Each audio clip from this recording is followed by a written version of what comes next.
Welcome, Claire, to Greece and JukeBooks. We're very pleased to have you here. You're the author, a best-selling author in multiple countries.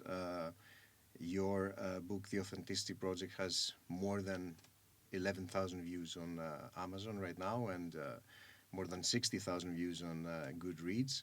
And you have been involved in many, many different projects discussing difficult topics, addiction, etc., which they have also been portrayed and in your books as well. So it's great to have you here and just discuss about them. And by the way, we are in here where your book, The Authenticity Project, was actually recorded for JukeBooks. Oh, wonderful. I'm so pleased to be here because for several reasons. One, because Greece is one of my favourite countries. It's where my family and I have holidayed for many, many years. And also because I love audio. I listen to at least one audiobook a week, when I'm driving, when I'm walking. It's a fabulous, fabulous way to absorb more stories. Oh, that's amazing. So you've been working in advertising. How this experience has actually influenced your writing? Oh, what an interesting question. I think in many ways, I think one thing that people talk about with my books is I write very short chapters. And I think that's partly because of my advertising experience. I'm used to making everything in bite-sized chunks. And personally, I love reading books which have, just short chapters because you can do, just 5 minutes here, 10 minutes there, 15 minutes, later. So I guess that's one thing. But also, advertising is really about taking a brand, a thing, and projecting the best things about it, only talking about the good things about brands. And the reality is often very different. And that really, I guess, is the theme of the Authenticity Project, is how the image we project is not necessarily the truth. So I love playing with the difference between image and reality, and both my novels really play on that theme. Okay. You have a very interesting personal story where you've been openly discussing about your addiction with alcohol. And the interesting question is, at which point did you decide that you would be actually a writer? Oh, it wasn't a conscious decision. It was more something I needed to do because, I loved writing when I was a teenager. I used to write all the time. And then, like everybody, I started work. I was working hard. I was playing hard. The only thing I wrote was PowerPoint presentations and emails.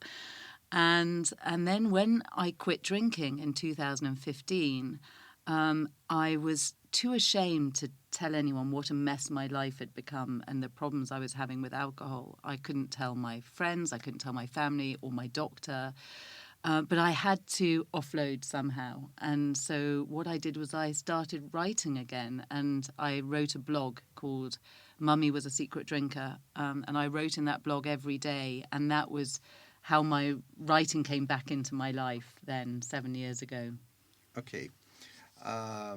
One thing that is quite notable is that your books, both of them, the new one, obviously, which is People on Platform 5, and The Authenticity Project, are feel-good novels. Mm-hmm. And the first one was published during the pandemic, which was very unprecedented times.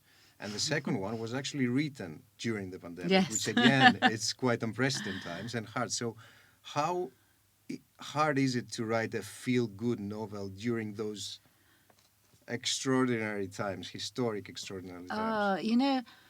When I was writing the new book, The People on Platform 5, it was, the whole idea really was influenced by the pandemic because we were all in our little separate houses, and I missed my friends and I missed my family, but I also miss strangers. I miss being surrounded by lots of people I didn't know. And I started thinking back to the days when I took the London Underground to work every day. And, there would be hundreds of us crowded into a little space, no masks, no social distancing, all right next to each other. And I thought, actually, I miss those times. And I started thinking about the people that I used to see and how I used to imagine stories about them, and I would make up nicknames for them, but I never spoke to them because that was sort of the first rule of London commuting. You don't talk to strangers. And I thought, what would have happened if I had talked to those people on my commute? And that was the idea for the book. So the whole idea was really born from the pandemic. And to answer your question in terms of how difficult it is to write feel good at a time like that, in a way, it was a joy because writing that book allowed me to take myself back to a normal time. So at the time I was writing, I was transported to 2018 when everything was very, very different. Okay. Regarding the Authenticity Project, one of your main characters, Julian Jessup, is the eccentric painter and creator of the Green Notebook.